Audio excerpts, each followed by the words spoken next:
authority cannot, because of a weird quirk of the law that I couldn't explain, and I have no idea why they did it, but the county counsel's office can't. Can the city of Ridgecrest? City attorneys can also. It's really weird. Special districts don't get this authority, but cities and counties are able to ask for AG opinions. Madam Mayor, do you have any comments on that? Does the question, if it comes from the city, as in addition to the county, give more weight for the AG to respond? On this issue, I'm sure the AG will respond when we present the question, because it's what we call question of first impression, meaning there's no case, there's no real support for this specific question. We have a legal reasoning in an AG opinion that is close, that if you translate it over here, comes to the conclusion that our chairperson has put forward. With that said, it's still first impression, so they will take it. I'm almost positive. They will rule on it. It will take a year and a half, maybe 2 years before you did get a ruling. If it was a joint request, that could be maybe helpful, but I don't think it really matters. I guess one of the things, because I have brought it up at 3 meetings, and well, actually 4 meetings now, that I feel like I am violating the public's ability to address me when I am either directed. Sometimes I have been told, you will vote yes, you will vote no, or like last night I got direction. I can live with direction. But I have also said I wanted to have some flexibility in that direction. So if somebody comes and addresses the GSA who hasn't been to 4 other meetings beforehand and presents an argument that clearly is better, stronger, and more effective than the arguments I've heard, I want to be able to say, I understand. I can change my mind. I think I can explain to my counsel why I want to change my mind. But I don't want to deny them the right to address any of us. And more importantly, this group that's going to make the decision, because there's 5 others here that are going to vote. And I would like Inyo County and Kern County will hear. Well, they don't always come to you. Inyo, San Bernardino, and Kern County who am I missing? Inyo County, San Bernardino County. I want them to hear it. Now, the Water District always hears. Council always hears. But I want to find a way that we can listen and not be bound to you must. And that's what I'm asking. If this will give us, it doesn't solve any problem if it's going to take a year and a half. But since each of us have counsel, co-counsel, both Mr. Worth, Mr. Lemieux, and you, sir, would it be more effective if the 3 co-counsels asked, as well as the Kern County and the city? Even if you say we don't have standing to ask. Yeah, so 2 things there. We could put something in the letter saying the Water District is also interested in this, but because of the weird quirk of the law, the Water District doesn't have a right to ask. I don't ask me to explain it. I can't. It's just the way the statute is written. The next question on notice, nobody's trying to take away, and when I say notice, that is the part of the Brown Act that we're speaking about here, giving the public proper notice of what board they should show up at to voice their opinion on an issue. This is not about that happening or letting the public talk. It's really the order in which it occurs. What the order it's kind of occurring now in piecemeal is we have boards acting and taking notice and giving direction or something short of direction to their voting member before the meeting of the GSA. The other alternative would be this meeting happens, you vote as you base your opinion on based on the comments brought here, and then you would be able to get more comments at the city council meeting and maybe want to change your vote, and then you would come back in and say, we'd like to revisit this issue. But if action has already taken place, it's a little late to say, oh, by the way. Depending on the action, sometimes it's a little harder to unwind things, but you can always revisit almost anything on an agenda. So,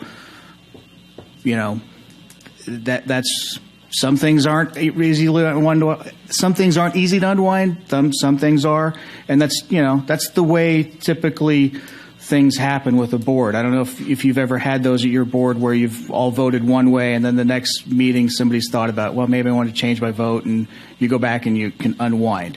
That can occur. And really that's what this is about. It's about what meeting does somebody need to show up to? Do they need to show up at 3 meetings to get a member of the public's opinion out to the board, or can they show up at this meeting where these votes for the GSA are actually occurring?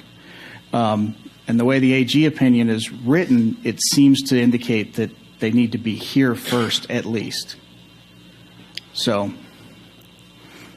can I ask what San Bernardino and Inyo County feel about that? Because I know you haven't talked to your supervisor, and I know you are the supervisor. What do you guys think? Can I ask that, sir, through the board, through the chair? One question I have is, at those meetings, this agenda is on your agenda. It's agendized? As an agendized item.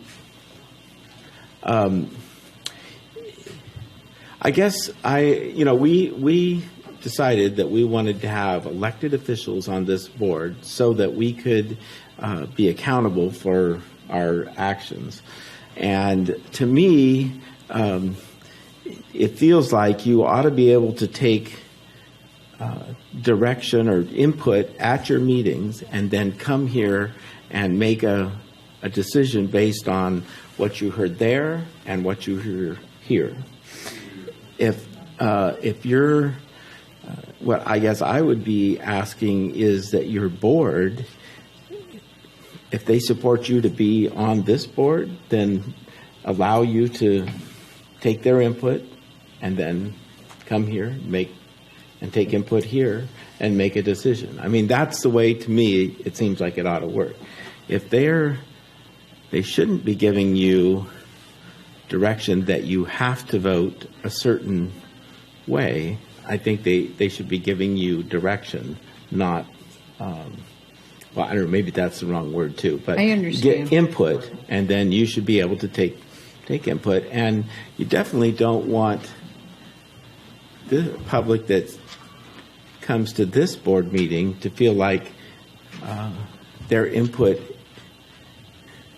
into the decisions that this board's going to make are predetermined, as you talked about. So I mean, I'm not sure. I guess if it was up to me, I would be going back to the boards that you two serve on and say, look, I'm your representative to this board, but I have to be able to make decisions on the board as the representative, not tied into exactly whatever.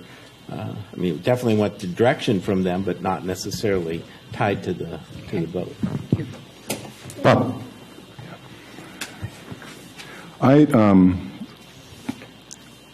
in listening to everyone speak about this, I agree that it's important to make sure that the public knows where they should be going to help provide their comments and in an attempt to try to influence our vote and our decision and provide their input. I'm okay with asking the AG for that, but to give us some direction as to what's the proper way for that to happen so that we can give good direction to the public.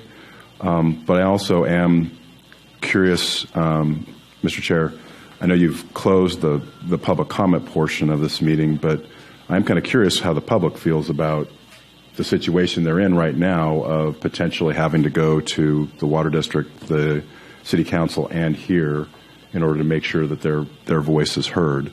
I agree with you that that's a little much to ask of members of the public to have to attend 3 different meetings in 1 week just to make sure that their voice is heard. But I'm kind of curious as to how they feel about it. Thank you, sir. We'll certainly make that accommodation. Peter, you had something. As for the Water District, sorry, We're water, so we're going to talk about water all times. I'm never given an absolute ever. I have autonomy to vote however I want to. Being a representative of my board, I know how my board feels, and the only way to do that is to have discussions with them, especially when it comes to spending money. That's probably the only thing I don't have autonomy over is volunteering water district money to do anything. So I think it's healthy for people to have the opportunity to discuss things. We all have different types of formats for our meetings, and so it just depends on how the meetings are running, how much time we grant the general public. But it seems to be this won't be as much of an issue because we have a pack and attack now where the public can be heard. Prior to that, it was very difficult for the general public to communicate because there was such time constraints just by the size of our meetings. I'm thinking that to be heard now, you can be heard at the PAC or the TAC because they're all public meetings. You can also be heard at City Council and Water District meetings. So much the better if you have a point to make. And that's how the system works. But by no means do I have a predetermined mandate to do anything. And I come here with an open mind because sometimes there is a compelling argument for me to change what I perceive as what I should be making my decision towards. So as far as I could see, and I actually explained this to my board, I could understand your logic. If I'm coming here with a no on an item, then what's the point? You might as well. It could be a drone or something, and a little light pop up.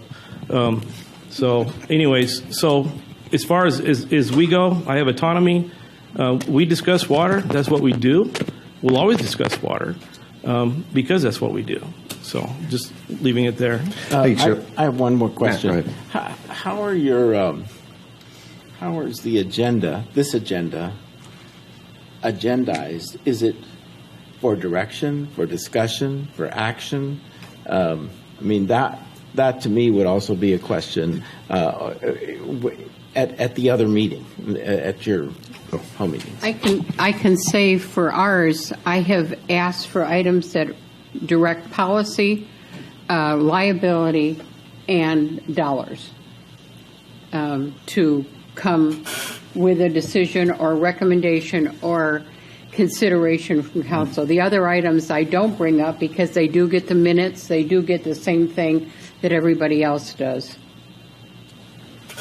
It seems like that might be one way to handle it is if it's a workshop where basically the board is discussing this agenda, then they wouldn't be giving you direction necessarily, or if it's depending on how it's put in the agenda. If it's for action, then or direction. It's on the city council agenda. Mm-hmm. So it's not a workshop. But is it say for action or? Yes, direction. What it says. Oh well, if I had last night's agenda, I could read it, but it says to give direction to the city's representative on the GSA, basically. Yes, sir. I should probably add two things after I've heard some of the discussion. First, yes, it will take a year and a half, 2 years to get something back from the AG. We might ask him for something quicker based on where we are with Sigma.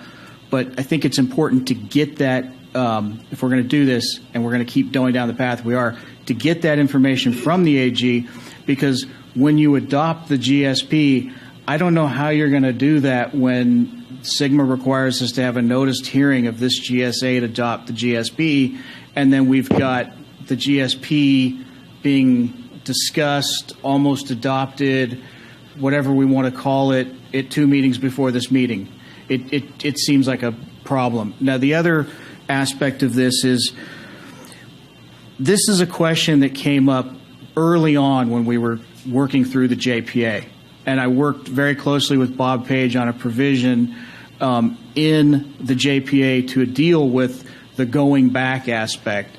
And at that stage, we were focused on the money aspect. So if you look at Section 9.07 of our JPA, when it talks about budget, there's a specific carve-out in there so that members can go back to their board after a budget item is determined at the GSA, get direction that they oppose that, and then come forward and not be liable for it and ask for that item to be reconsidered.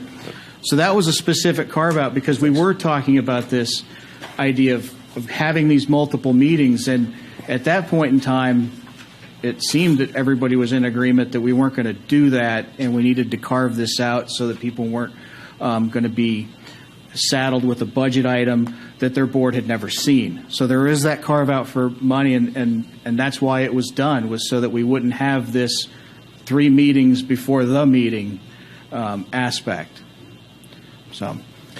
Thanks. This is an interesting question. I think there's merit to both sides of the argument, and I think it's important for us to get an official state position on this issue from the California Attorney General, so we know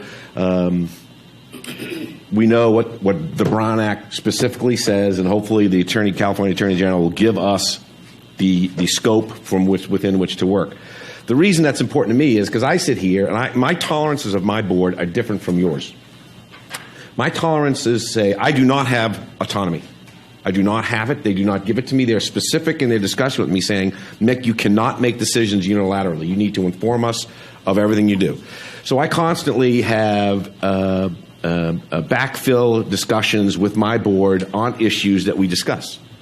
But when it comes to something in 2 years from now, hopefully when we're ready to vote on a GSP, or we're going to risk the county general fund, or we're going to assume some liability that we're not talking about yet, my board is going to be a little more restrictive in their authorities that they delegate to me.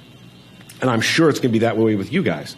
So I think that before we get to that point, which is coming and will be there, it's, I think, reaching out to the California Attorney General to give us some guidance on his state law and how he expects us to conform to that law is an appropriate thing to do so that we can take that guidance, you can bring it back to your boards, and we can have further conversation. I mean, this is going to be a developing agenda item that we're going to need clarity as we move along because we are also committed to 2 things: serving the public to the best we can and complying with state law. You said something, Bob, I think you said something, and I thought it was really good about what does the public think? Let's do that. If you could, Phil, we're not tasking you to send out that letter, but if you could craft and work with the city or whoever you need to work with to craft a letter to the California Attorney General, if you could bring it back, agendize that letter, at that time we can open up public conversation, have a public discussion about what the public thinks about what we're talking about. Go ahead. Well, because this is not really going to be direction of this board because it has to come through county counsel's office. It's more of a request. If you wanted to take comment today, you could.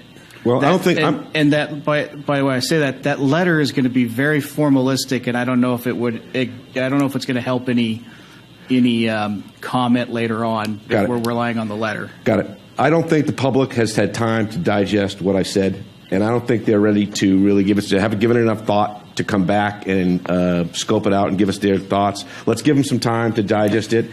And instead of let's request the county to go out with that request, let's just ask the county to prepare a request to go out with that.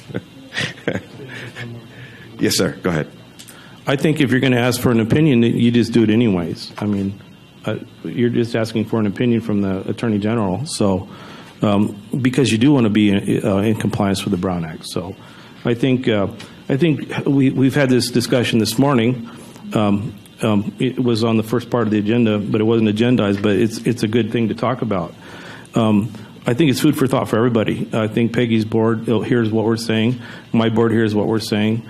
And the general public is hearing it. So I think we could continue the discussion, but I think if you're going to draft a letter and request an opinion, then you would just do it anyways and get on with it.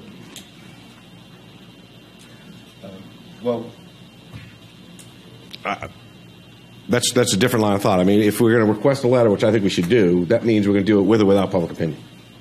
And the public opinion can follow afterwards. The public opinion really has no direction on the request anyway because it's going to come from Mark Nations, the county council. Is that correct? The public may or may not ask you to ask the county to put this out. That's what the public opinion would be really today to you. With that said, I'll be very honest with you. This is a first impression issue. if you read the legal analysis and part of the opinion we've given you related to the PAC, I think you come to a conclusion that what's going on is not allowed under the Brown Act.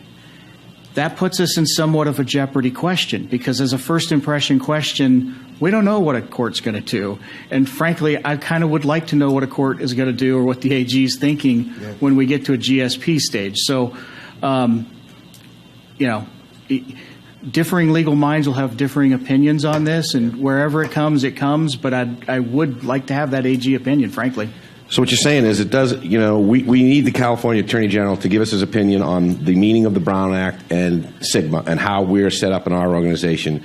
And whether the public likes the request or not doesn't really matter. Yeah. We need to have that because, and I'm trying to put words in your mouth here, because the decisions we have made now for the past 2 years have been significant in getting to the point where we're at now. Everybody has understood the realities. But the policy decisions we make down the road are going to have severe implications for people, and we need to know that we are following the law. And if the California AG was to look back and say you weren't following the law, that puts us everything at risk. Yeah. Let me put it this way. I've used a statement before: when you go swimming with sharks, you don't throw chum in the water. I don't know if anybody else is familiar with the term calling attorneys sharks. So with that said, when you get to a GSP stage in 2.5 years from now, you're going to be at a point where if we keep down this path of having the water district and the city council meeting and then us meeting, any attorney worth his bar card could make a pure legal argument that we're violating the Brown Act. And then we're going to, if some eager beaver shark out there wants to make a name for himself and make some law, he might file that lawsuit, and if he wins, he gets attorney's fees. If this right here is the conservative approach that protects us, if I'm right, I'm right. If I'm wrong, I'm wrong. But whatever it is, I got something in my hand that says this is the way the law is, so we're going to put together our GSP and act in that accordance. My concern is not so much the legal aspect of it. My concern is satisfying the public need for input. What is the best way for us to allow the public to give us direction on how to move forward? Those are my thoughts. So that's a referral, and we're done. We need to vote on that, and let's bring it back. That brings us to special presentations, item number 4. Oh, excuse me, are there any other board member comments? I know we wrung that one out pretty good. Special presentations. None. Thank you very much. Consent agenda. We need a vote on the consent agenda, which is A, B, and C. I move that we approve the consent agenda. Do we need public comment on the consent agenda? Mr. Lawyer? We do not. Well, on the consent agenda? Consent agenda, we do. You do need to open up if anybody wants to comment on it. Let's have comment, please. Anybody in the public wishing to comment on our consent agenda? You need a second. Yeah, we need a second. That's right. We need input before we vote. Good morning. Derek Hoffman, Gresham Savage. Just a very minor note. Just ask that our July 11th letter be included in the minutes of the July 20 meeting. It may have already been included today, but it wasn't part of the packet, so. Go ahead. Get closer. Should I start over? Yes. Okay. Good morning. Derek Hoffman of Gresham Savage. Just a minor request that our July 11 letter to the board be included in the minutes of the July 20 meeting. I think it may have just been an oversight. It wasn't included in the packet. I just asked that it be included. I gave a copy of that letter this morning to the general manager and to Ms. Duffy, so the board should have it. Thank you. Thank you, sir. Thanks, sir. My name is Raymond Kilso, and I'd like to comment on Mick Gleason's comments. And thank you, Mick, for bringing up the public. Thank you for taking into consideration that the public, as far as I'm concerned, is not very well represented in this board, in the PAC, or in the TAC. And I've been going to meetings here since it started for about 2 years, as many as I can come to. And it is very confusing, this, as far as I'm concerned, and I think I represent a lot of the public because, been around a while, that the public is very distrustful of this situation. They were distrustful when it started, and the boards, as they are set up, are skewed They do not represent the public, even though some of you on this board said, yes, you do represent the public. I do not believe that, because I have not seen that in the actions, the reactions, what I see in the paper, and as a general public member. So thank you, Mick, for bringing it up, because it is very, very important. And I think you guys are, everybody up there is working for somebody.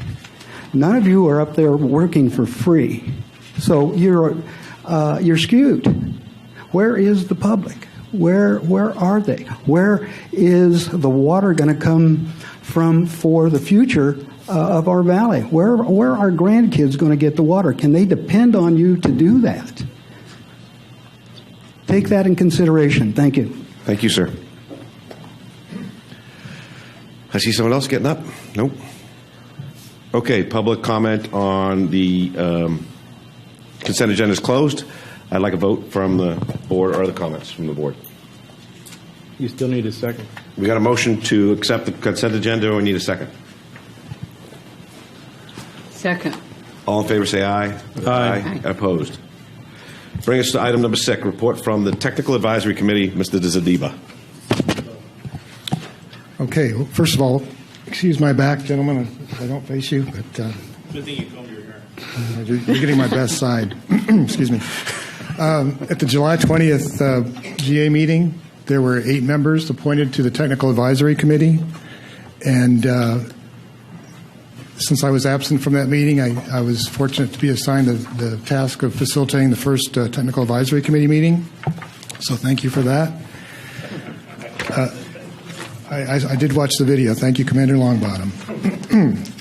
Anyway, because this board has expressed urgency to get these committees going, and I know the public has expressed interest in getting them going, and I did watch the video of the meeting and picked up on that sense of urgency. So we did schedule a meeting on August 3rd, and we had all 8 members of the Technical Advisory Committee that were appointed to attend that meeting. Recognizing, though, that the committee was not complete, there's still some open categories.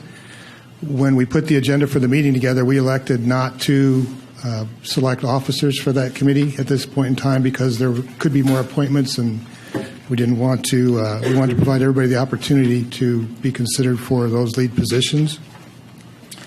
We did have District's legal counsel Jim Worth on the phone for that meeting.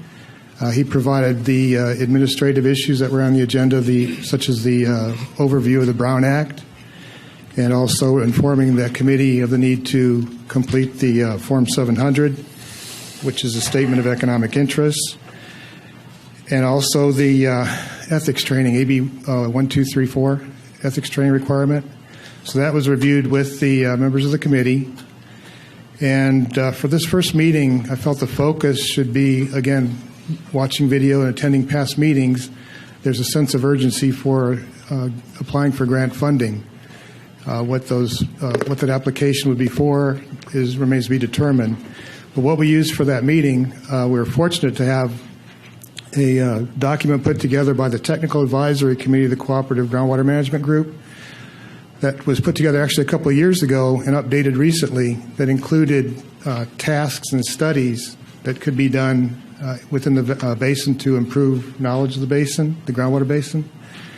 And it went into detail as to costs, and actually the Technical Advisory Committee for the Cooperative Group prioritized that list.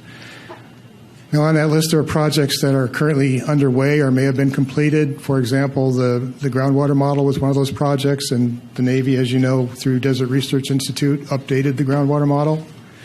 There's also a project for the brackish feasibility study, which is underway through a separate partnership with private industries and agriculture.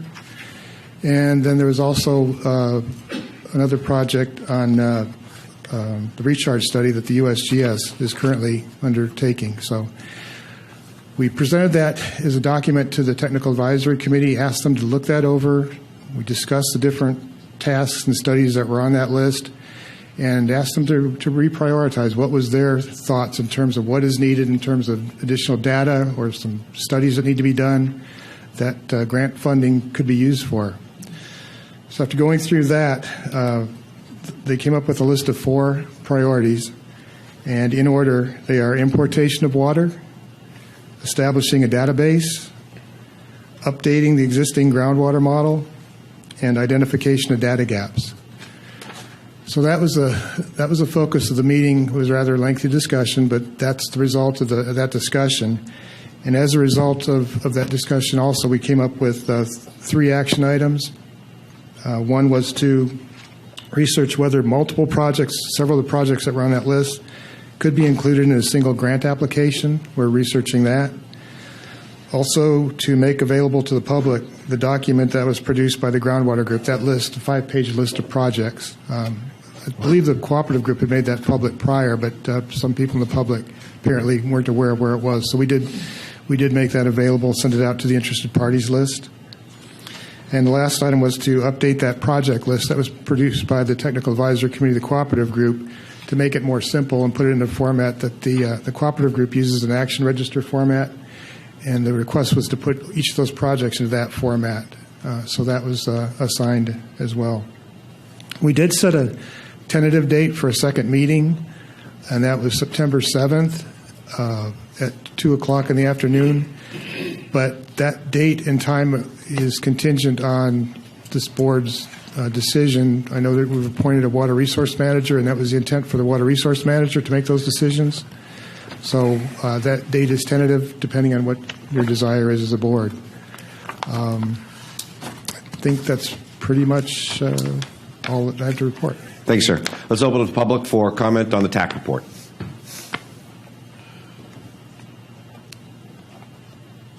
Seeing nobody, I'll bring it back to the board for comment and consideration. Anyone? Yes, sir. Yeah, I just had a question real quick. We, in approving the consent calendar, one of the things we did was to add a new seat to the TAC that's not affiliated directly with any of the PAC members.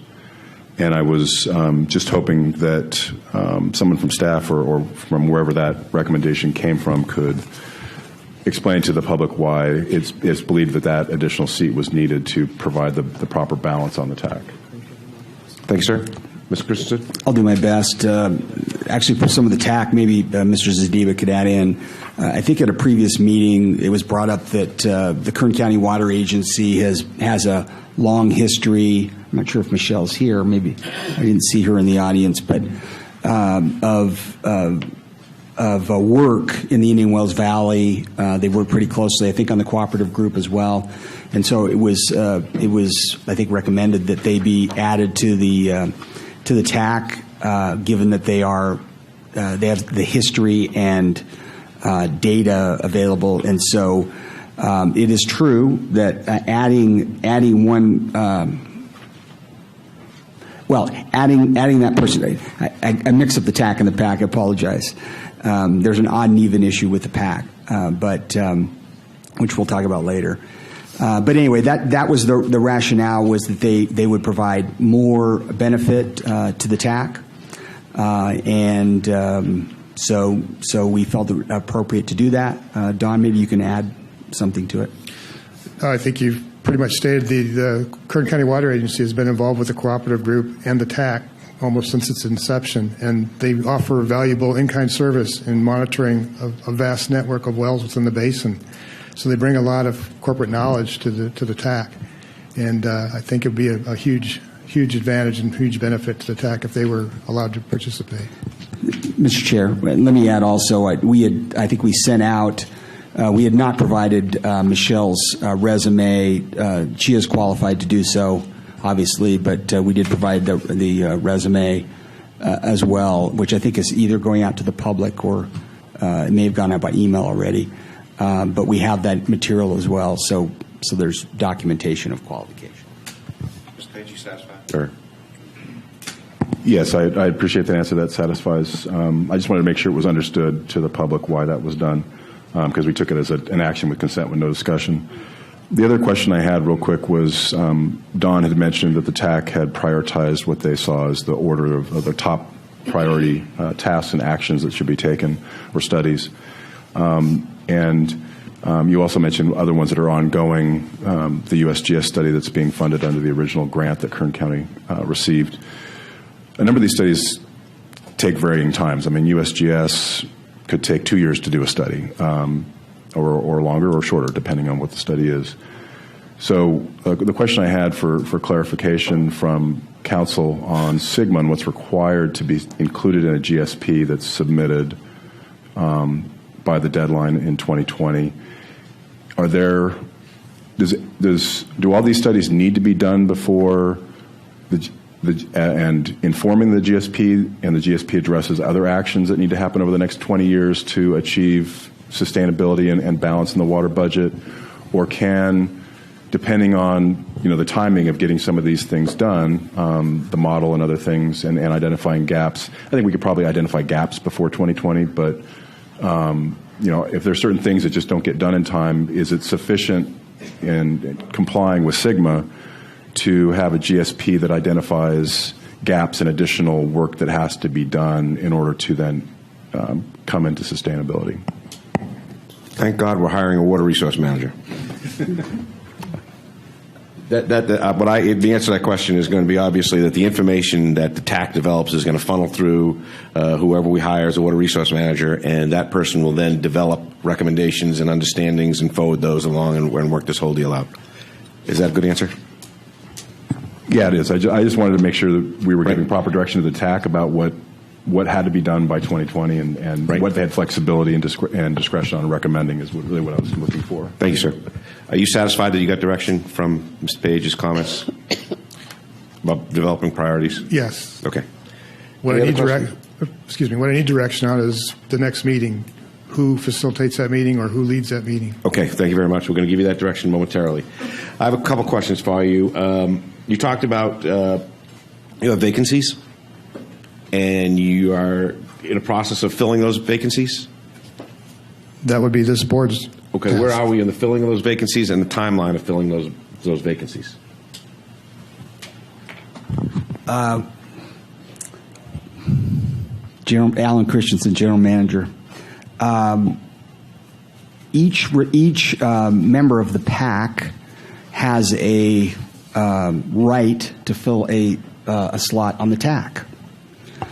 There are a couple of exceptions to that, but if they don't step forward and provide somebody with some hydrological or sufficient experience, then we can't make them do that. That's the way the bylaws were set up. So it's really incumbent upon those persons that are named, and I'm sure Phil will. I can tell he's going to weigh in on this. It's really up to them to do so, and if they don't, I think your committee is what it is until they do. Mr. Chair? Yes, sir. I might just remind the board that the categories that are still open. Yes. We have one for small agriculture, 2 for business interests, 1 for residential customer of a public agency, 1 for a domestic well owner, 1 for the Bureau of Land Management as a non-voting member.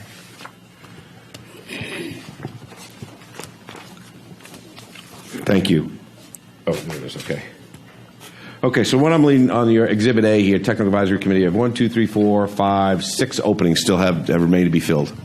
That's correct. I'd like a report from the General Manager on how this monthly report, next meeting on, we have some vacancies, what are the timelines, who's applied, who's not applied, and we populate this list as quickly as we can. Yes, sir. I think there's a little bit of a misreading of the bylaws and what we had set up and what was going through the workshops.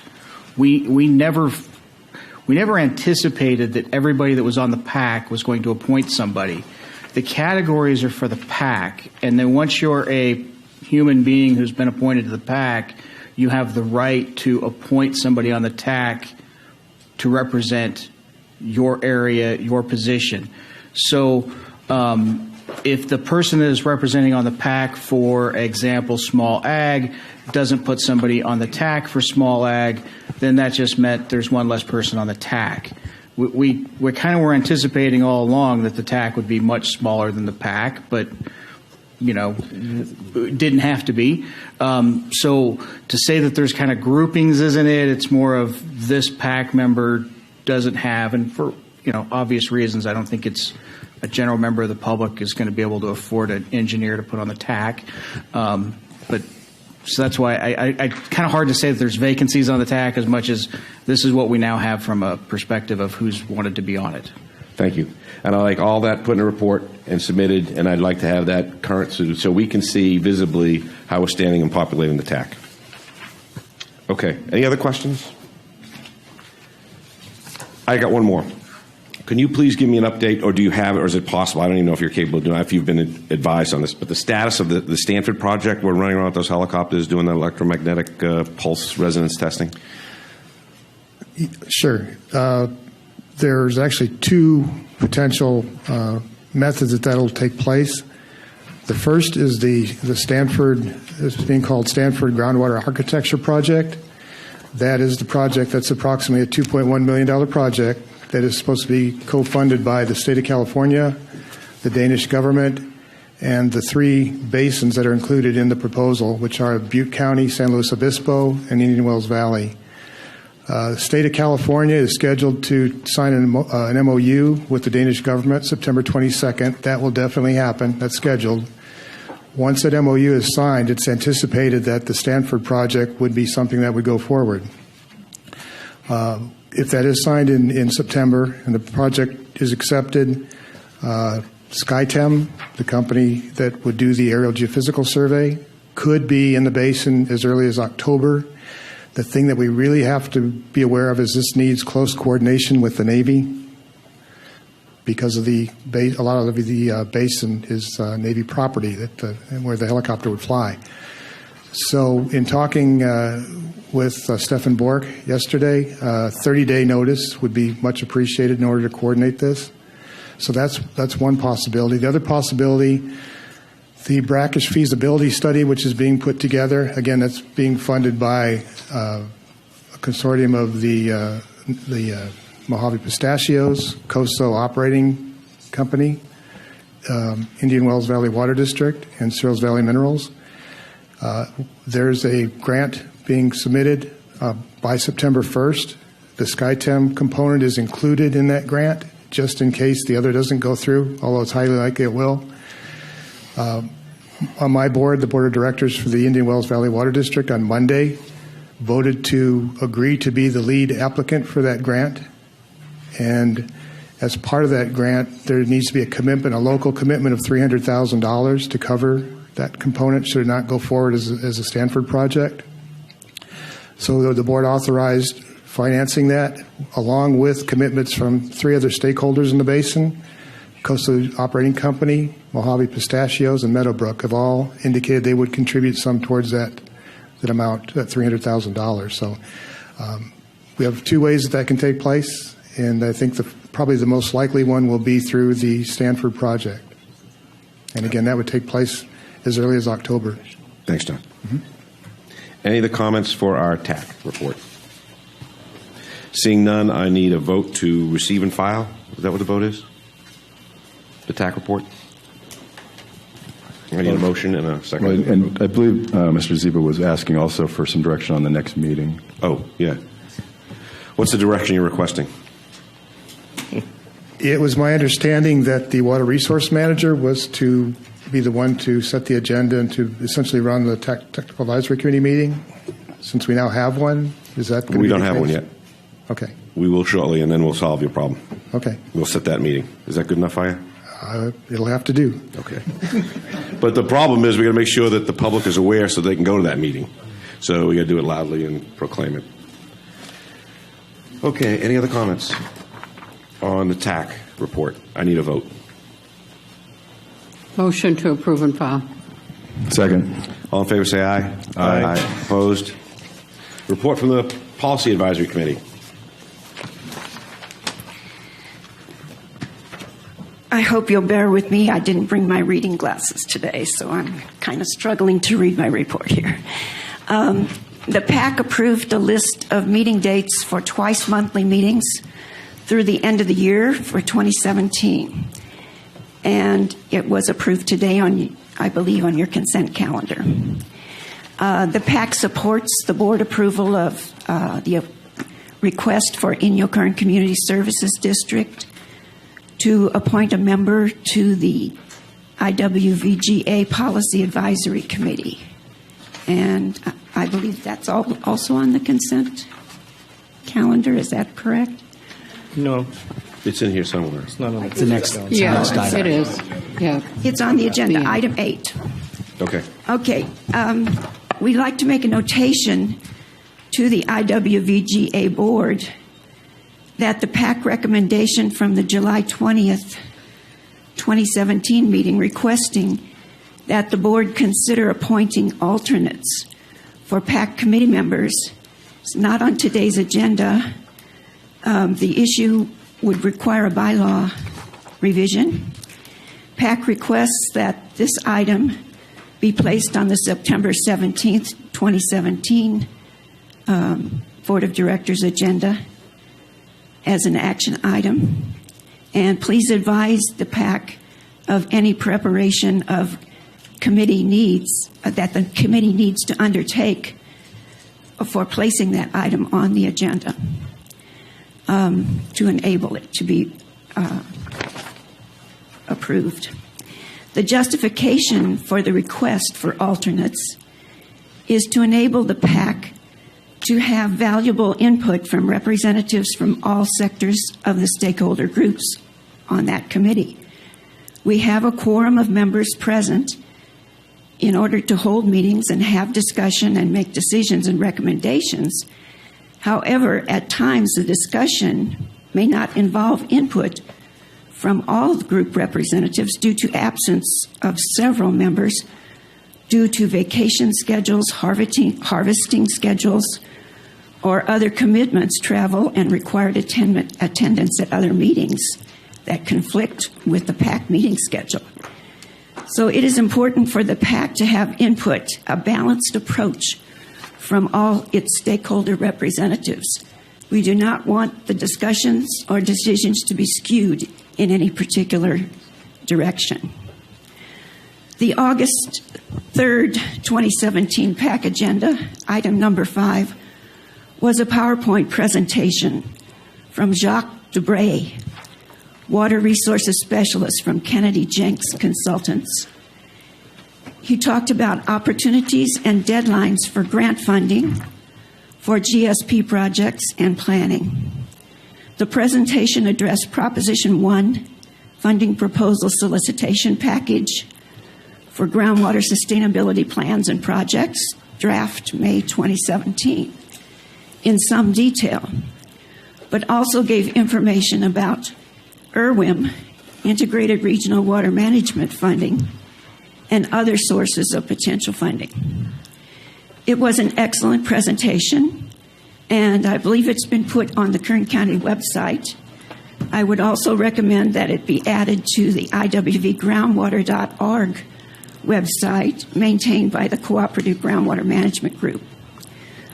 We would like to thank PAC member Ed Imsand for making Kennedy Jenks Consultant Services available to the PAC at no cost to the PAC to give us this valuable information. The presentation was put on the PAC agenda in response to board direction given to the PAC at its June 29, 2017 first meeting, where the items given to us were item B, funding options to address solutions, item D, become experts on proposition funding, and item E, coordinate proposition funding priorities. There were 2 items on the August 3rd, 2017 PAC agenda, items 4 and 7, that will be continuing agenda items for upcoming meetings. Number 4 involves discussion of policy recommendations in regard to development of elements of the groundwater sustainability plan. Excuse me. The PAC will discuss questions raised by PAC member Nick Panzer in an 8-page document in relation to guidelines set forth in the GSP regulations document. Number 7 involves discussion of policy recommendations for developing a strategy for outreach to the public, tribes, DACs, and property owners The GSP guidance document for groundwater sustainability plan relating to this PAC activity is entitled Stakeholder Communication and Engagement. The PAC members gave an update on what outreach activities they have undertaken to this point. Then members held a lively discussion, presenting many options and ideas that might be included in an outreach strategy.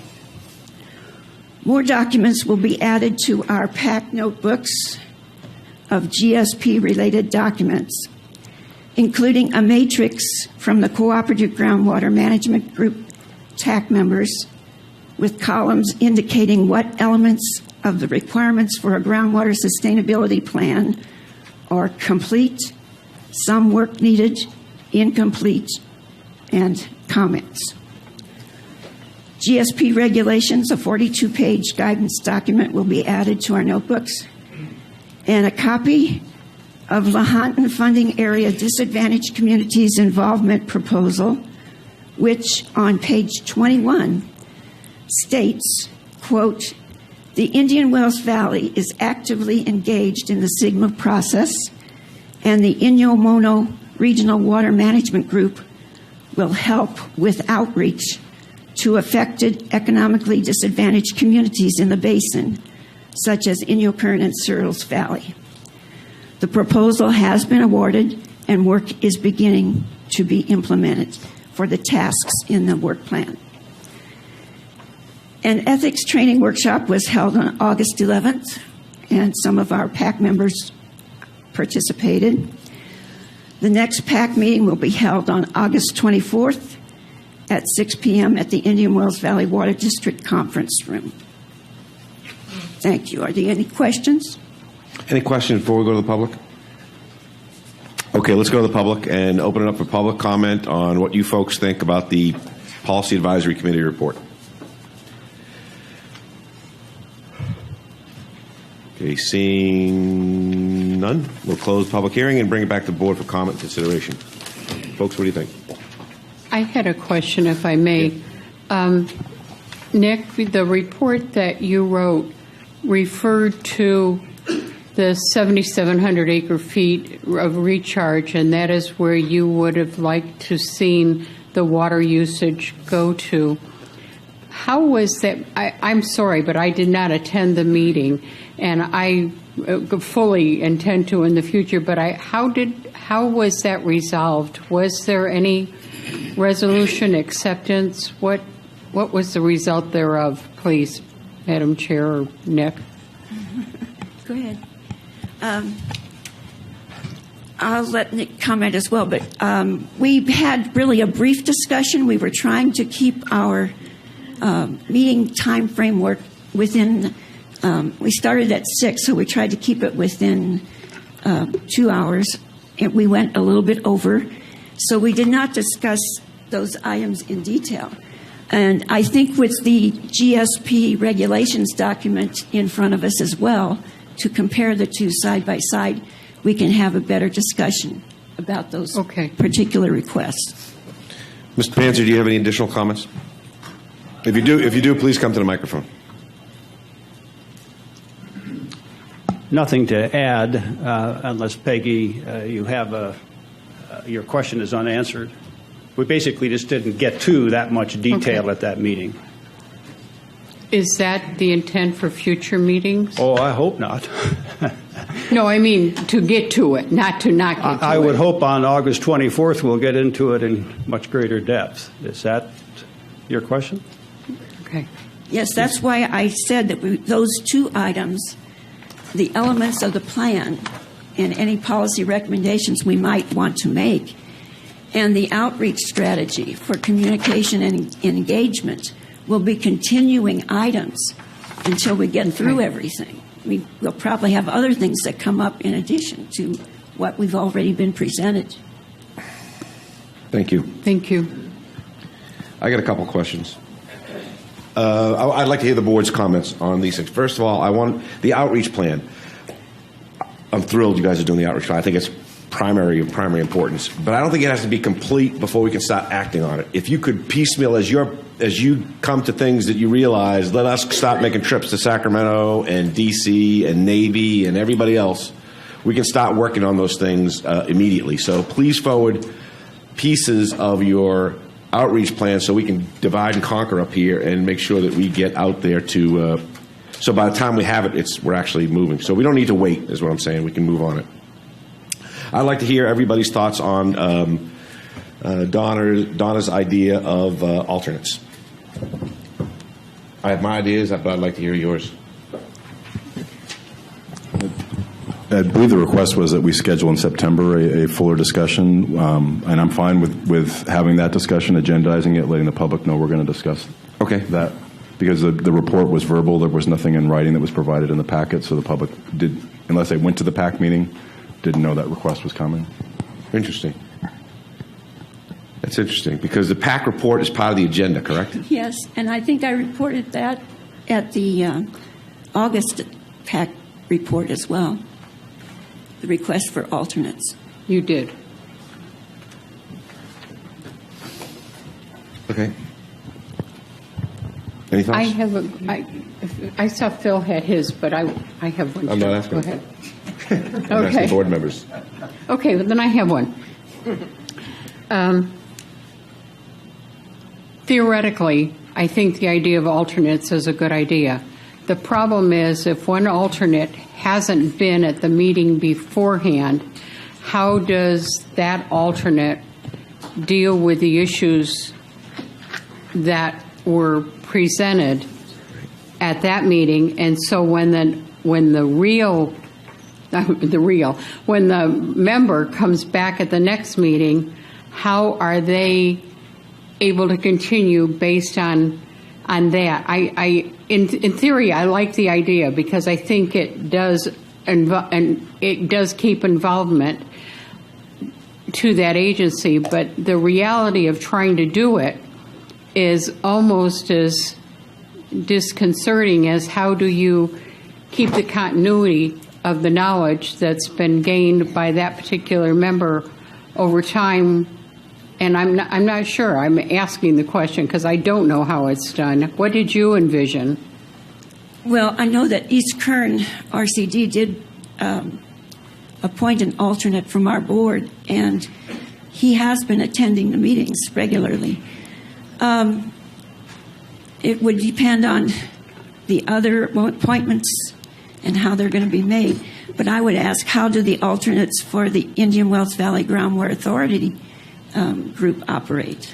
They're board member alternates. I know in the case of Matt Kingsley and Pat Harrington, that works pretty well, but do they attend every meeting? Well, he's there right now. But those are very good questions, and let's see if we can drill down a little more. I know there's a legal side to this issue, so could I have a legal opinion, please? Well, the requirements. There's a very small legal side on this aspect, actually. But let me give some background. That's what I wanted to jump in on, actually.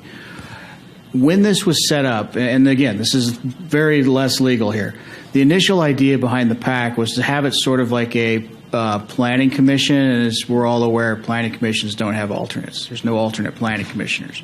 So that was sort of the concept. Instead of a workshop group, it was really to be more of a board of a subcommittee of this board, and that was where we moved forward, and that was the way it was drafted. That is largely, it's completely policy, frankly. But to then jump over to the alternates of this board, that's a big jump, because you have alternates on this board because really, I'll pick on you, Mick. You're really holding the chair for the county, not yourself when you're up there. So the county has an alternate because the county, at the end of the day, is ultimately liable for what this board does. So that's why this board has alternates, and that's why it was set up that way, because there is a continuity of thought with, the real brain power is the collective group of the Board of Supervisors, the City Council, et cetera. So that's why there's alternates here for that process. And, as for the PAC, we were looking at a planning commission, and that's just why it wasn't drafted. I know we've talked about this issue at numerous meetings here as we were going through the bylaws and at the workshop, and our direction repeatedly as we were drafting the bylaws was no alternates. Thank you, sir. Mr. Christensen. Members of the board, let me explain, probably from my perspective, why this isn't on the agenda. It is correct that this request did come to us earlier, and I perhaps would have liked to have had this on the agenda. It is true that we've been through this alternates discussion before. You in developing the document, the founding documents of this agency. And alternates were not approved. That doesn't mean you can't have another discussion about it. But one of the reasons why I didn't put it on is because we have, as a staff, when I say the staff, I mean the staff members that of the 5 different agencies. We have taken the approach that if we're going to put something on, we sort of all have to understand it. And I believe that it is staff's job to give you recommendations based on our knowledge, not just to dump things in your lap. I had not have a chance to run that through our advisory committee or our staff meetings. We have calls to do that, but I will. Off the top of my head, these would be the concerns that I would have. You have 17 members on the PAC. All of them have to file Form 700s. Now you would have 34 Form 700s. Is 17 members enough to have broad representation on an advisory committee? Much like a planning commission, I think continuity would be lost. So those are just my thoughts off the top of my head. We can bring those things back to you. But there is record keeping associated with all the things that we do. Again, you may not, the PAC may not understand that, but every time we do something, there is an administrative side to it that's going to cost you money. My bias is for us only to do the required things that we have to do and not take on more administrative burden than we have to. So those are just my thoughts. We'll have it on the next agenda. We'll be discussing it tomorrow in our debriefing call, which we have every Friday. So just some thoughts. I apologize if I didn't communicate that to the PAC. I probably should have. So, thanks, sir. Let's say that this has not been flushed out, staffed adequately for a decision to be made by the board, and rather than putting the public through that sausage making, let's get a staff recommendation put together one way or another, and let's have a vote on it so we can make a decision. Personally, I think my initial thought was that it may be something that is not in the best interest because issues would be delegated to authorities, people with authority who would dominate conversations. I was worried about the dynamic of getting everything together and keeping the ball moving. But I'm also sensitive, Ms. Thomas, about your recommendation. The fact that you're recommending that carries a lot of weight with me, and if that's something that in your mind is going to facilitate the PAC moving forward, then I will consider it appropriately. Yes, it wasn't just my personal recommendation. I believe there was a motion and a second, and it was motioned in our minutes of that meeting where we discussed it. It's going to be problematic. Thank you. It's going to be problematic to do because of the 700s, because of getting the number of belly buttons together, and the consistency and the knowledge base of people having firsthand conversations with it. But I think we should have a conversation about it. If you do, I do. Okay. So is the PAC? Are we done with the PAC? Are we done with your? Yes. I actually, yes, ma'am. I had a question. Ms. Thomas had mentioned that there was a community outreach project for disadvantaged communities that was funded Yes. by the Lahontan Regional Water Quality Control Board. Is that the group that received that funding? Have they been coordinating with the JPA and the GSA at all? Were we aware that they were working on this, or? It's just newly been awarded. The California Rural Water Association is the applicant, and the administration will be done by the Inyo Mono Integrated Regional Water Management Office, and that's under Holly Alpert. I happened to be in a meeting with her yesterday, and we talked about this project, and she said, yes, they're ready to get underway with it. When she says they're ready to get underway with it, is she also anticipating that she's going to coordinate with the GSA? Yes. Okay. Yes, and she's willing to do a lot of the traveling and meeting with the disadvantaged community groups. The funding is for all of the IRWIMs, all of the disadvantaged communities within the 5 IRWIM regions of the Lahontan funding area.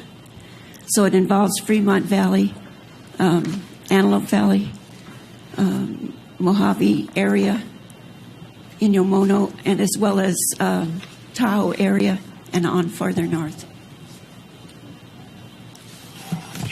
Thank you. Any other questions? I need a motion to receive and file the PAC report. So moved. I'll second. We have a vote and a second. Please cast. Everybody in favor say aye. Aye. Opposed? That brings us to item number 8, which is discussion action to consider a request from the Inyo Kern Community Services District to appoint a member of that district to the IWVGA Policy Advisory Committee. Thank you, Mr. Chair. Staff, in your packet, you received a letter from the Inyo Kern CSD requesting a seat on the PAC. They've asked to put it on the agenda. We think this is wholly appropriate given the need to and SGMA's desire to involve every stakeholder throughout the basin. They are a key stakeholder. It is our recommendation that you expand the PAC by one seat. That would increase the PAC by, you have 13 voting members. It would increase it to 14, so now you have an even number. Some would be concerned about that. My sense is if you had a close vote on advisory material, you would probably want to send both of those votes, or the reigning opinion and the second majority and the minority opinions to this board for consideration. So I'm not as concerned because it's advisory having an even number. I have communicated to the general manager of the CSD, Mr. Elmquist, that this item would be on the agenda and that we were recommending approval. I'm not sure if he is here or not. Apparently he is not. But again, our recommendation is that you approve a new category for the Inyo Kern Community Services District on the PAC. And we will bring back a resolution at the next meeting changing our sort of ongoing resolution, changing the group, or adding that category to the group. Great. Thank you, sir. Appreciate it. Yeah. There is one of the directors from the CSD is in attendance here, Mr. Tom Great. Collins. Thank you, sir. Tom, you have any comments? If you do, come on up to the mic. If you don't, you can just sit there and look pretty. Whatever you like.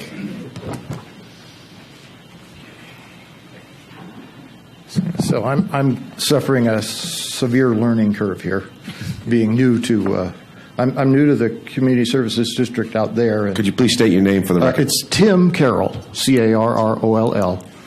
I'm a professional engineer in California. I worked on the base for a number of years. I'm retired now.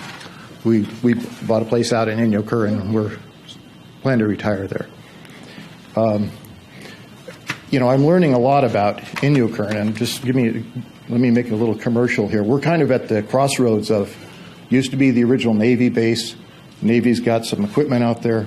They just had a big leak. We got letters from NAVFAC about another problem. We've had meetings that are quite substantial on a lot of issues, a lot of votes.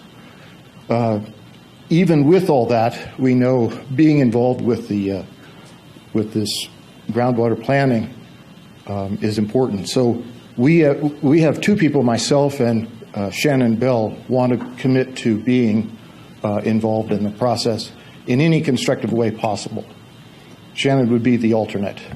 We strongly support the alternate idea because we do want to keep the ball moving. We know that schedule is a big deal. So I guess that's Tim, can I ask you a question? commercial over. Can you give us an outline of the CSD? I mean, how many cookups do you have? How okay. big is it? You don't have There's to go only too long, 5. just a couple minutes. There's 5 members on our board. Inyokern has a pretty small footprint, but we've got the airport, we've got Navy facilities, got a break and Navy line this week. We got to fix. I saw it today. We have we have a big solar project bearing down on us. So right. We're facing a lot of issues, but we also know that there's a lot of people drilling wells all around us. Including the water district. So we're concerned about, we think it's okay, but, we're concerned about the future. So we definitely want to be involved. Sounds like a good reason to me to have you on there. Any other comments from the public as to whether we should add the CSD to the PAC? Please come forward. Judy Decker. At the first PAC meeting, Mr. Hall talked extensively about disadvantaged communities and felt that the Eastern Kern County Resource Conservation District should represent them. At the Eastern Kern County Conservation District board meeting, after discussion, we decided that we should not represent them. They should represent themselves if at all possible, but that we would be willing to assist them in the process of getting here. We wrote a letter, sent it to the board. We have attended 2 or 3 of their meetings, spoken with them about the advantage of them belonging to this group, and here they are. Thank you. Any other comments from the public? Close the public hearing and bring it to the board for comment and consideration and a vote. Anybody? Yes, ma'am. Mr. Chair, aside from the fact that they have been and should have been attending a long time, and I appreciate because they've been invited to the cooperative management group for ages and ages and ages, and I'm so pleased that they're going to be here. You have the opportunity to bring great input and great discussion to this group. One of the things that, from a purely selfish point of view, as Mrs. Decker pointed out and Mr. Hall pointed out, the fact that they're representing a disadvantaged community, and that gives us the ability to get grants that we would not be eligible for under any other means. From the selfish point of view, I'm glad, but even more than that, I think it's appropriate that you're here, and so I say good. Thank you, ma'am. Mr. Hall. Let me add a couple things since my name was mentioned, and facts have changed since the first PAC meeting. First, disadvantaged communities already have representation. This isn't going to change our ability to get grants by adding them because, Mick, you would represent any disadvantaged community in Kern County. San Bernardino is represented, as is Inyo. So we would have that representation. At the PAC meeting, I wasn't saying East Kern Resource Conservation had to do it. I was saying they were in a unique position as a public agency that covered the whole area, that they covered all of those disadvantaged communities. So they are one of the groups that could step up to that. The business interests would also be able to do that in the way we had structured the bylaws after request from the board. The interesting issue at that time was we didn't have Inyo Kern, who was great for representing the Inyo Kern disadvantaged area because they're the retail provider of water there. So now that we have that, we've got that disadvantaged community at least covered, unless we wanted to add somebody else from there. And the Trona disadvantaged community is covered by Cyrils. That was part of why they're listed as the wholesaler industrial user on the PAC, because otherwise there's nobody from Trona. So I think we're moving forward on the disadvantaged communities because now we have Trona represented, and by putting the CSD on, we've got the CSD area represented. I believe there's a small area, Bob knows the maps more than I do, up in the Inyo area? No, I think it's in the San Bernardino area. Yeah, I Well, presented them. It depends on how. I'm sorry, I should talk to the mic. I had visited the DWR's website regarding disadvantaged communities, and they have a mapping tool, and they use 3 different kinds of census groupings of polygons on the map. Depending on which one you click, the areas are rather large or very, very small. So the smallest polygon that you pick, I believe, had the Inyo Current CSD was within that polygon as serving that area. But there were some other mutuals as well in there. Yeah, and I think Trona is also listed. So Yeah. we've got at least those 2, and I thought there was one up on the border with Inyo, but maybe I'm wrong. So, at any event, at this stage, we've got representation on the PAC from the CSD, who would also need to take that responsibility, and Cyril's, which has taken that responsibility as the wholesaler for Trona. Thank you, sir. Any other board member thoughts before we have a vote? Yes, Mr. Chair. Yes, sir. The one question I had was at our last regular meeting in July during the PAC report.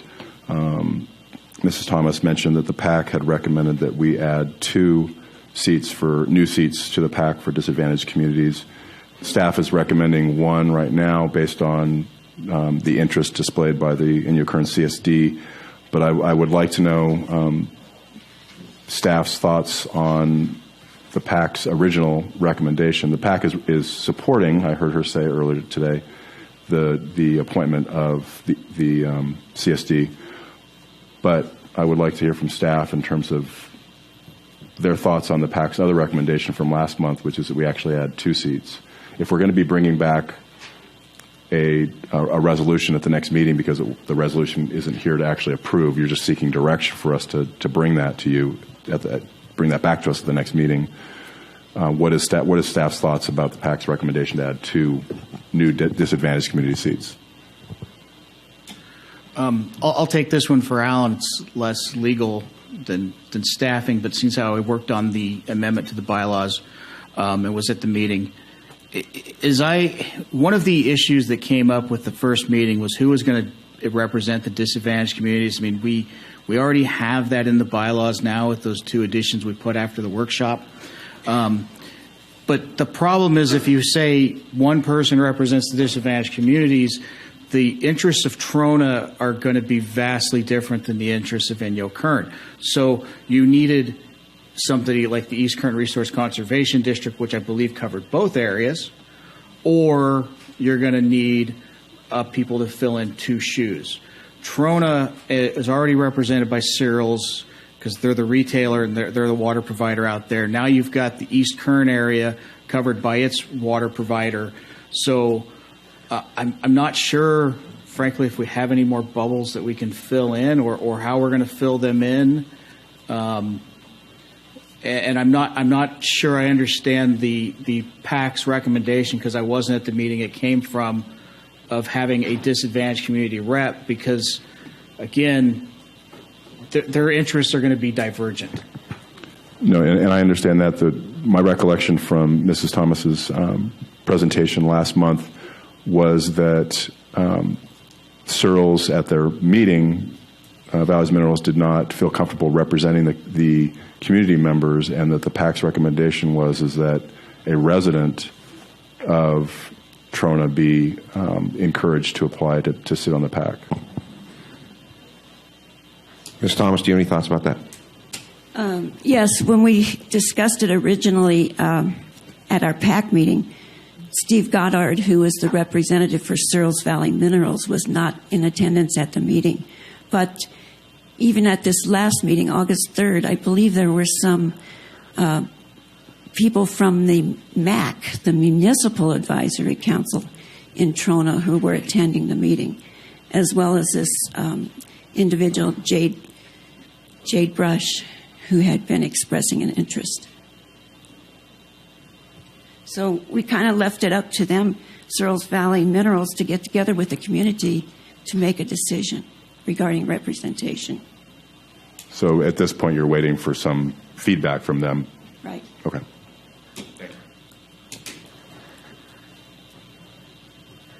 Okay. Are you done, Mr. Page? Okay, we can talk about that later. I get some things going on in my brain. So where are we now with this vote? We need a vote now to allow the Indian Community Services District to become a member of the PAC. Is that a vote we want to consider? If so, let's make it. If not, let's not. I'll make the motion to add the Indian Community Services District to the PAC membership. I will second and would ask that Mr. Brown include in his recommendation to direct staff to bring back a resolution to formally make that happen at the next meeting. Yes, I'll amend my motion to make it formal with a resolution. Vote in second. Vote in second. All in favor say aye. Aye. Any opposed? Brings us to item number 9, approval of retainer agreement with McMurtry, Hotsock, and Worth to provide IWGA board counsel. Mr. Chairman, members of the board, you have an item before you appointing McMurtry, Hotsock, and Worth as the Groundwater Authority's general counsel, co-counsel. The board made an earlier decision to retain attorneys from the county, the city of Ridgecrest, and the Water District to serve as general counsel to the Groundwater Authority. To date, Mr. Hall and Mr. Lemieux from the Kern County and the city have signed retainer agreements with the Groundwater Authority. Staff's now looking for board authorization to enter into a retainer agreement with Mr. Worth's firm. Mr. Worth is here to respond to any questions about the retainer agreement. There's lots of legal language in here for professional reasons, and you have retainer agreements attached. So Mr. Worth can respond to those questions. It's our recommendation that you approve the attorney retainer agreement formed between Murtry, Hotsock, and Worth and the Indian Wells Valley Groundwater Authority, and appointing Mr. Worth and his firm as co-counsel of the Groundwater Authority. Happy to entertain any questions. Thank you, sir. Let's go to the public and ask the public what their thoughts are on agenda item number 9. Any comments from anybody? I'll close the public hearing and bring it back to the board. Your thoughts? Mr. Chairman, I had one question of staff. The agenda packet provided examples of waivers from Kern Co. Home and Farm Water LLC as well as the Water District, but they were not signed in the packet. Have we been provided with executed copies of those waivers? Through your chair, we have not. We're going to rely on Mr. Worth to provide those. He may have those, but I haven't, in my rush to get here, I haven't communicated with him yet. I do have signed copies of letters from Kernco as well as the Water District, waiving any conflict, Mr. And I will forward those to Alan and Phil when I get back to my office. For the record, Mr. Worth stated that he will forward signed copies of those requested documents to the board, and he has them in his possession now, so we can count them. Done. Okay, I need a vote. Do you want a motion? Yes, sir. I move that we approve the retainer agreement with McMurtry, Hotsock, and Worth to serve on the IWVGA Board Council. Second. We have a vote and a second. All in favor say aye. Aye. Opposed? It's passed. Brings us to item number 10, approve agreement with Stetson Engineering to serve as Water Resources Manager. Mr. Chair, members of the board, at your meeting last week, special meeting on August 10th, your board appointed Stetson Engineering to serve as the Water Resources Manager for the Groundwater Authority, and the board directed staff to negotiate an agreement with Stetson. We have subsequently done that this week. We had a few copies out available for you out with the agendas. I think that agreement was forwarded. I'm not sure it was forwarded to the public yet, but it'll be available. It was? Okay. So you have copies of that. It's in your packets today. Council can comment or provide any comments on that. But it is our recommendation to approve an agreement with Stetson Engineering as to serve as the Water Resource Manager for the Indian Wells Valley Groundwater Authority. Mr.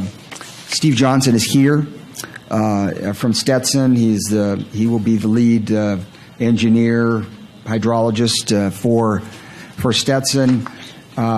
We've also provided in your packet, and I think we'll have on screen, if you so desire, some potential projects, priority projects that Stetson would be working on. That is staff's recommendation. I'm sure between myself and council we can answer any questions. You may also want to ask Mr. Johnson to come up and introduce himself. Not just yet. Thank you very much. Let's open the public and let's hear what the public has to say. Anyone in the public wishing to make comment on agenda item number 10? Yes, sir. Come on up. Come on over. And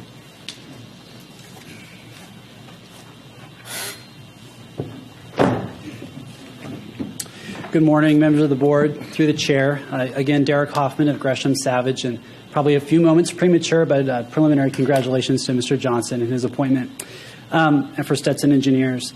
The only comment I have on this is just to bring forward, again, the urgency of the Prop 1 grant funding question.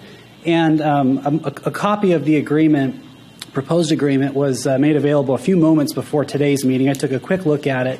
And the assignments within the contract don't spell out Prop 1 funding, but as Mr. Christensen noted a moment ago, pursuing grant funding is the first item on the potential task list. And I think that's a great indicator of priorities in terms of the water resource manager preparing and submitting a Prop 1 and other grant funding application, considering the timeline that we have, which is really closing in quickly, as I and others have said many times before.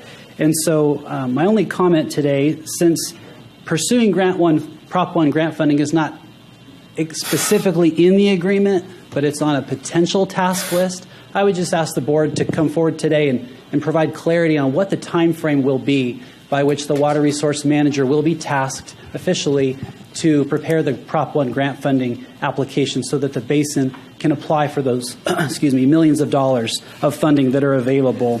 And if there's going to be some delay in that process, I would ask that the board consider assigning the TAC with responsibility for beginning to work on that application for subsequent review and approval by the water resource manager and by the board. So thank you. thank you. That was Mr. Hoffman, in case he didn't say his name. I don't remember if he did.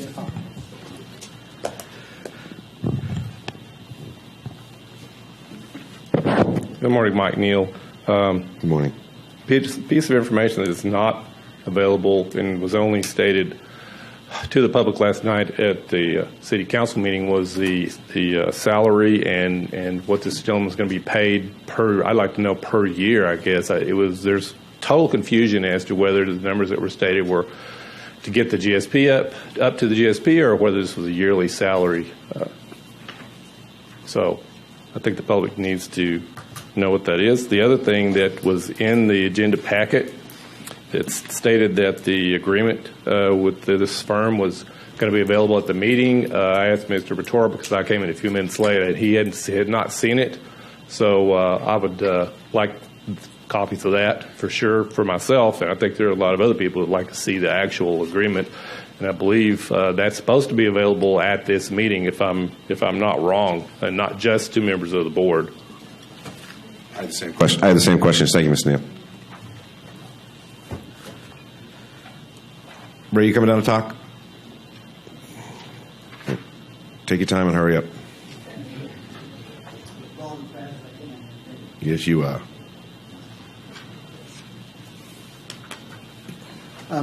My question has to do with attorneys, and I didn't realize that there was going to be a contract for hiring more attorneys.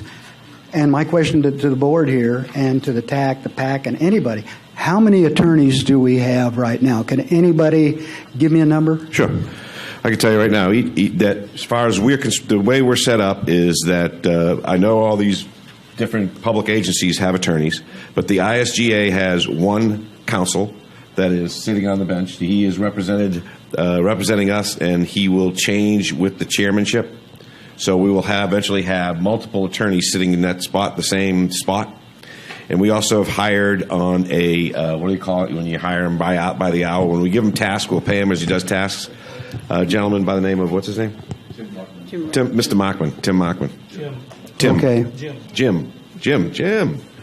Jimmy Boy, Jim Mockman. I'm under the impression that there are attorneys that represent folks on the TAC and the PAC. I have no idea. It's not my responsibility. Okay, thank you. Yes, sir. Okay. All right, we'd like to have a public comments on item number 10. Are we done there, or are we still going with that? Okay, we're done with that. We'll close the public hearing and bring it back to the board for comment and consideration.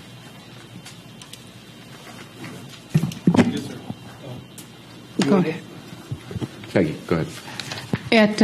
Contrary to Mr. Neal, what was said was that there was a hourly fee and that there was a price quoted, and there was not any discussion of any other items as far as how he was going to be paid. And if I understand, that was your objection, that you said there was great confusion. I don't think there was any confusion at all. The salary was, I think, $245,000. Is that what did I quote that correctly? $245,000. He was being paid by the hour. I don't know how confusing that is, and if I didn't make it clear, my apologies. Thank you. Thank you. Mr. Christensen. Yes, along the same lines. Yes, there's an hourly charge for services for Stetson. In addition, you will receive every bill when they are paid from Stetson on your agenda packet. You've not done that because we haven't had any bills to pay. All of the work thus far has been in kind by the different agencies, and so as you have some cash in the bank that will be used to pay for those services. In addition, we intend on using some of the existing grant funds to pay for that, but payments as they occur will be available to the public at every agenda before, frankly, the payments are sent out. So, like most public agencies do. Thank you, sir. Any other comments on? Yes, sir. I'm not sure how to word this, but it's a T&M contract, and it's got its standard fee schedules and stuff, and they look like normal fee schedules for engineering because we see those all the time at the district. So I'm not sure how you want to phrase this, but I would like to have some kind of a overall cost of a project, and maybe that could be the first task besides applying for Prop 1 grant. An overall cost of what Stetson Engineering projects it will cost, and then break those into task orders with deliverables. Yes, sir? Well, you keep raising your hand. I don't know. I can see. One thing at a time. Hold on. Finish your thoughts. Okay. That'll be hard to do if my ADD's kicking in. So anyways, so what I'd like to do is see an overall cost of the project, and at the and somewhere in there that the project must be received and accepted by the state of California as a final product delivery. So so we would have kind of like not to exceed cost and what a final product is, along in there with task orders that we can submit where we have a general idea of what those costs are going to be, including, and I'm not sure you're familiar with the meeting attendance here, might be higher than normal or not. So that's just my thoughts. Thanks, Mr. Brown. Yes, sir. As usual, Peter, you're ahead of us on this. So we put this together this way, this contract, original time and material contract, because we need to get the Prop 1 stuff going. We need to find out what we're doing. You know, the 245 number was a basis of a proposal he was submitting without knowing that because nobody knew at that time that the PAC wanted to meet twice a month. We've got the TAC, how many times they want to meet. You know, the water resource manager right now is set up to meet to attend those meetings. So that could get quite expensive. So we set this up initially as time and material to get going, to get you to those task those task items, and that's my fault, not Steve Johnson's fault. I'm sure if we had time and for him to put together and had time to set together the whole proposals, he could have. But if you look on the back of the board here, I didn't know this was going to go up. You'll see that they anticipate going to individual tasks and having specific budgets and job accounting for those. That was the concept. This is just the get us out the gate, get us to Prop 1, and get us to those task orders. Any other thoughts? Mr. Chairman? Yes, sir. To expand upon that or to clarify then, I get the idea of getting started in that, and I saw in the contract that there was the alternative of going to specific task approved orders. What is the intent in terms of staff for the GSA for managing the overall cost? I mean,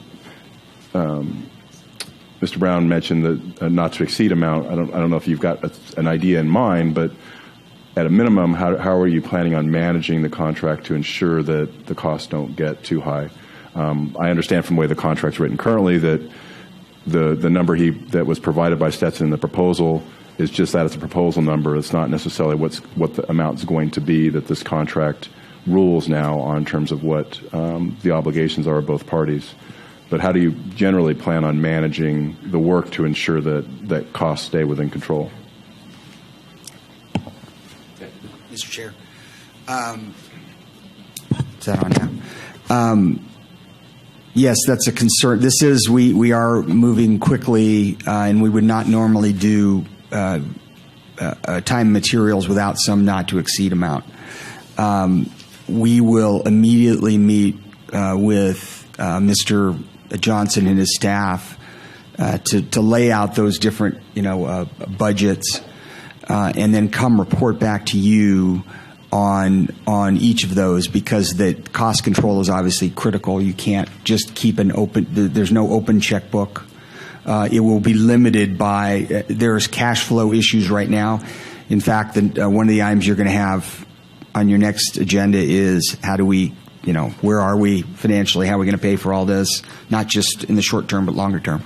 So we will come back to you with at least, at the next meeting, probably in the next couple of meetings, with some clearer cost controls, and frankly, an updated budget.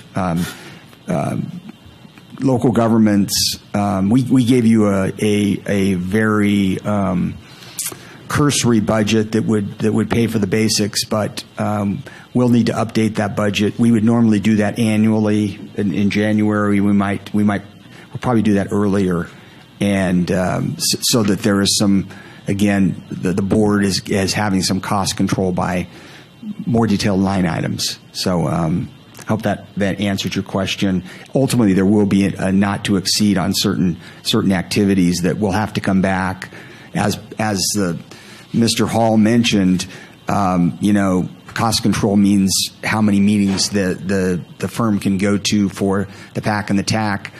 It isn't an open checkbook for any of us, including the committees, to just, we'll have to control that in some way. So I'm sort of rambling at this point, but that's my response. Thanks. Yes, sir. Sorry, this brought up a follow-on question. So we don't have a not to exceed. Does the contract have a guaranteed minimum? We get the answer. Did the contract have a guaranteed minimum? It does not. It does not. Sorry.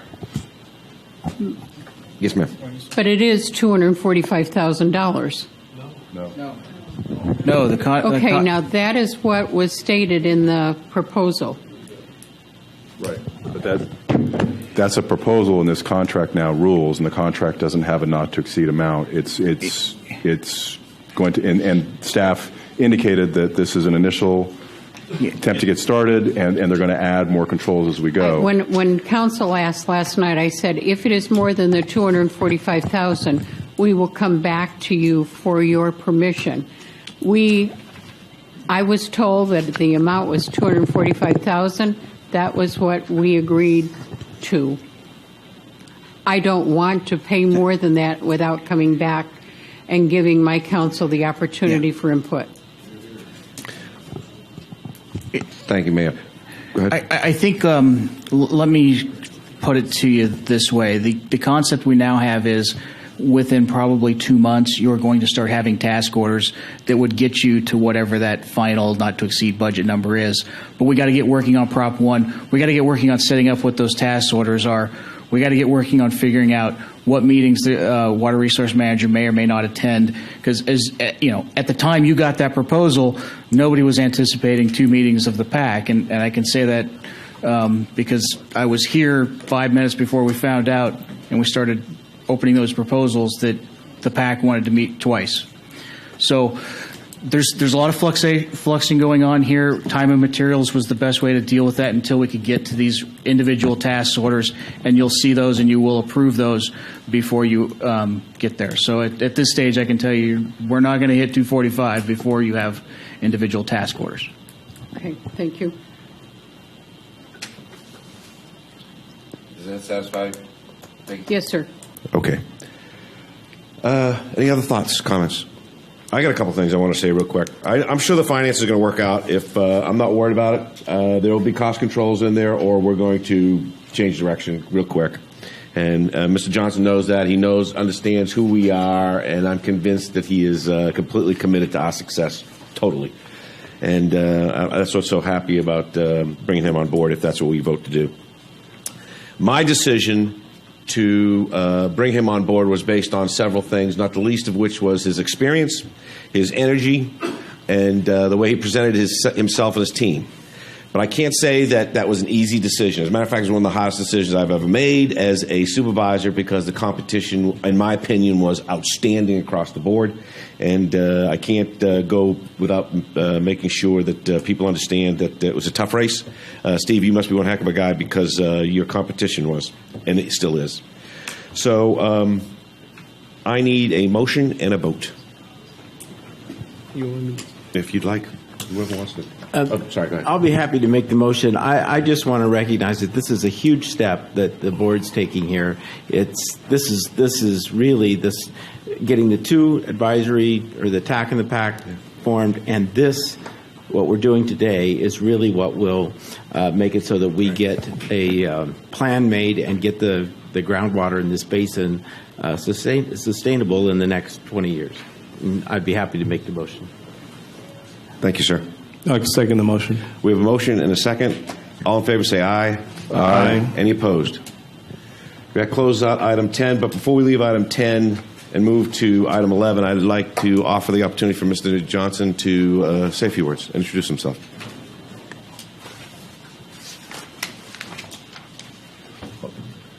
Thank you, Mr. Chairman. That was interesting discussion. Please put your get close so we can hear you. Thank you. You'll notice I'll put my glasses on and take them off because I need them to see you guys, but I can't see this when I have them on. So I'm going back and forth. Thank you, Mr. Chairman. Good morning to the board, the authority board, the staff, and the audience.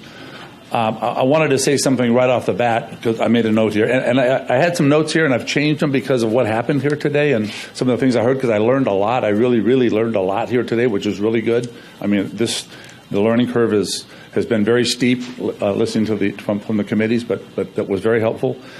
So I've changed a little bit what I want to do. But one of the things I wanted to say from the beginning is my name is Steve Johnson. I'm president of Stetson Engineers. There's some qualification information up there. I'll be happy to talk about our qualifications or answer questions. I didn't want to bore everybody with a lot of that stuff because we've done a lot of that. You're going to find that when I do get up and talk about stuff that we talk about, I tend to talk a long time, and I don't think I want to bore you guys with stuff that's not that important. I'd rather bring something back that's important and talk to you guys about it rather than qualifications and things that we've done.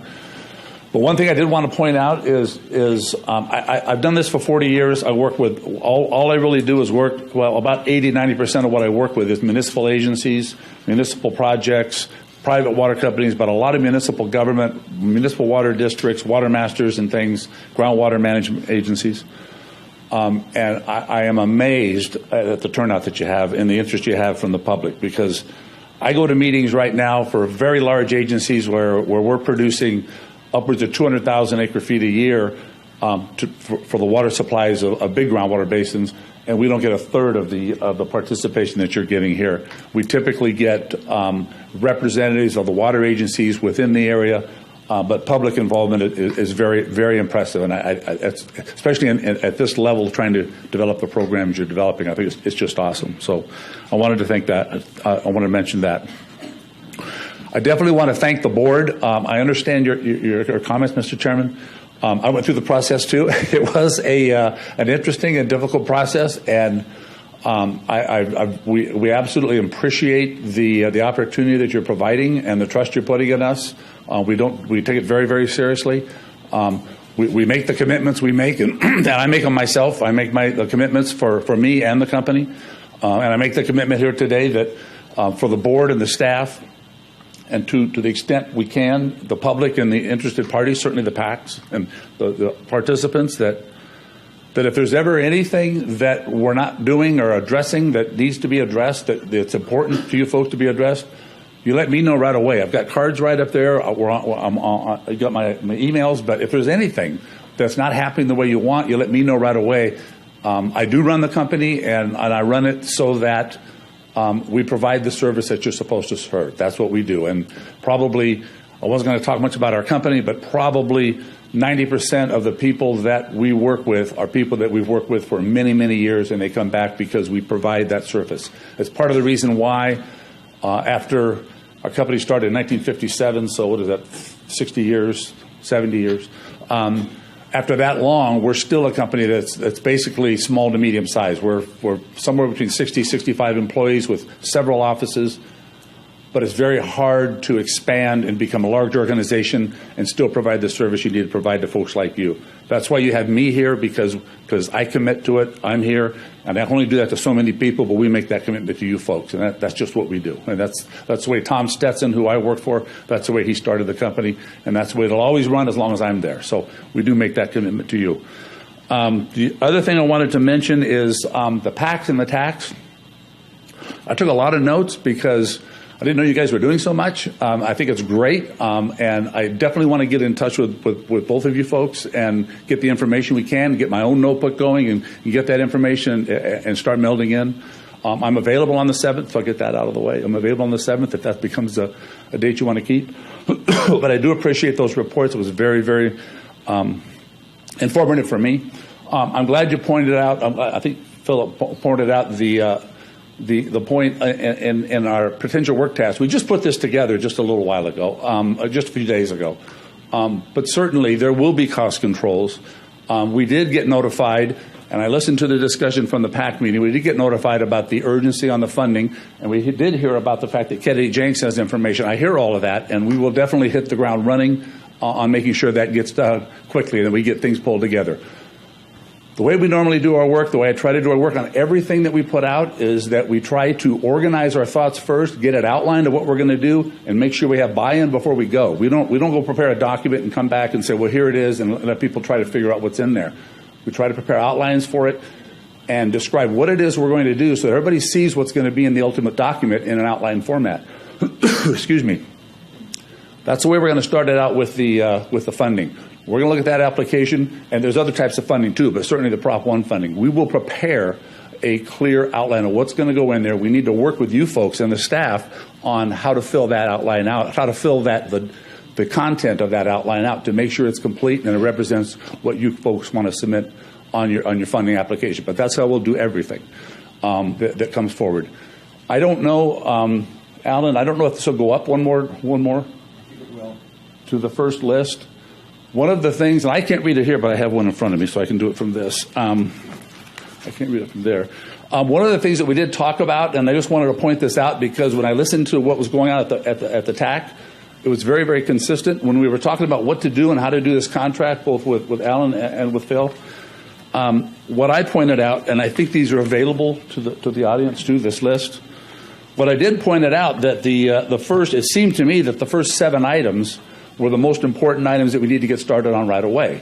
And number 1 was the funding, of course. And number 2 was the collection of data and information and assimilation of the data, was make sure we got all the data that we need. Number 3 was, was develop a data management plan.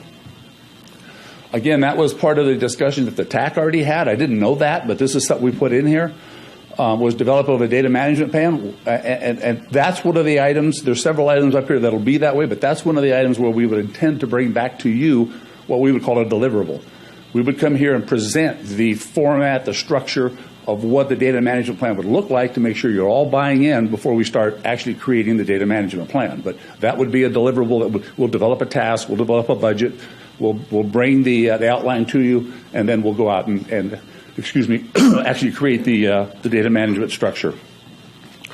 Next would be the initial safe yield review. From what I've understood, that there's a lot of discussion about what the safe yield is or isn't out there. So one of the first things we talked about, and understand this is flexible. This is just preliminary, and we're going to take direction from the TAC and the board, but these were just ideas that we had, was that there's a lot of discussion about safe yield, what it is or it isn't out there. And so one of the ideas was we ought to summarize that, we ought to bring it back, we ought to present it and present our thoughts on it, and that would be, again, another deliverable where we'd bring something back to you as a baseline to say, this is what everybody says it is, it could be over here, it's over here, here's how they did it, here's how we do it, here's alternative ways to do it, here's what we think it is based on all the things we've read, and we'll talk about it, and we'll try to get some kind of agreement or settlement on that, again, before we move forward. But that's the second deliverable that's on that first list of 7 items. The next 3 items are related to some of the discussions you had here today, PAC meetings, TAC meetings, and board meetings. And again, it's absolutely correct. When we did prepare that budget, we were asked as part of the proposal to prepare a 3-year work plan and budget without really having much more information than was provided for the request for proposals. And we did that. I would consider it to be a guide. I don't know whether we're going to spend that much. It depends on what we need to do. But certainly, we will be going through individual task items. We'll making sure you know exactly what's in it, what the scope is, what the budget is, what the schedule is. We'll agree to that before we go, and everybody will be a part of that decision. So that was probably more than you wanted to hear from me. I want to thank the board. I know you guys put a lot of hard work into this. I know it was a tough decision. And thank you for trusting in us. And again, if there's ever anything that isn't going the way you want, you let me know right away. And I'd be happy to answer any questions. Have you heard of Skype? Absolutely. Okay, just ask him. Absolutely. I like to be there, but yes, we do use that. Comments? Questions? Thank you, Mr. Johnson. Appreciate it. Thank you, Mr. Johnson. Appreciate it. Moves us to item number 11, General Manager's Report. Sure. I'm Larry Mead. Come on down, Larry. Take your time. Come on down. I think you can hear me probably, but... Yeah, we can, but the record might not be able to. I'm Larry Mead. I don't know Mr. Johnson, but I want to say that Tom Stetson built one hell of a good company and a very first-class organization. I just wanted to say that. Okay. Thanks, sir. And Tom's a great guy. Yeah. So, sorry to hear this loss. Appreciate it. General Manager Report. Mr. Chair, thank you. As I mentioned, at the next meeting, you will get some more information on financing of the groundwater sustainability plan and sort of budgetary control on the water resource manager contract. I've spoken with Mr. Johnson about our task list, what we call the POAM. And he will take that over. He was appreciative of that information, and so it's now his. And that will come back to you as well. As you can tell, our organization is maturing. As was mentioned by some of the board members, we've accomplished some good things this meeting. One of the things about maturing is that, just so you know, in January there will be some changes with direction. I will begin to start stepping back. I'll begin to start stepping back before January, but the responsibility of the sort of the general managership, can I say that? General manager position would be taken on by, at least according to plan, would be taken on by the city. We're not sure who's going to staff that, but that's the responsibility as well as the council. So we'll have to. That's the plan, and I think that'll be a good thing as the organization matures and shifting responsibility to the water resource manager and figuring out how the administrative tasks will be handled. So that's all I have. Thank you. Thank you, sir. One correction: you're correct. Alan didn't volunteer; he's getting paid, but he stepped up to get us to develop this organization. And his role, that role as a general manager of this organization, now, what are we going to do? How are we going to do? My thinking is that the water resource manager is going to now provide the response to the tasks that you would normally provide, but the tasks aren't going to be administrative as much as in terms of setting us up. But we can still work other ways to kludge everything together, meaning development of agenda and that kind of stuff. So it does not pass to a member of this board, but rather passes under the guidance of the water resource manager. So we'll see how that goes. That was my thought, and we'll see how that evolves, and we'll have public conversations about that whole thing as we go forward. Any other? Are you done, General Manager? Okay. How about closing comments from the board? Commander. I just had one. Everyone hear me? Okay, good. All right. Sorry earlier. I didn't bring this up earlier when we were talking the TAC, but related to SkyTem, one of the things I want to make sure is that, the Navy and the mission is very challenging. It changes very, very quickly. And so what my recommendation is when we develop the proposals and, assuming SkyTem is going to be one of those, that we establish a base bid with options for that. And if we can keep that base bid focused on the non-Navy with the options to do the Navy areas, that way we're not killing the project altogether because of some kind of missions, issue.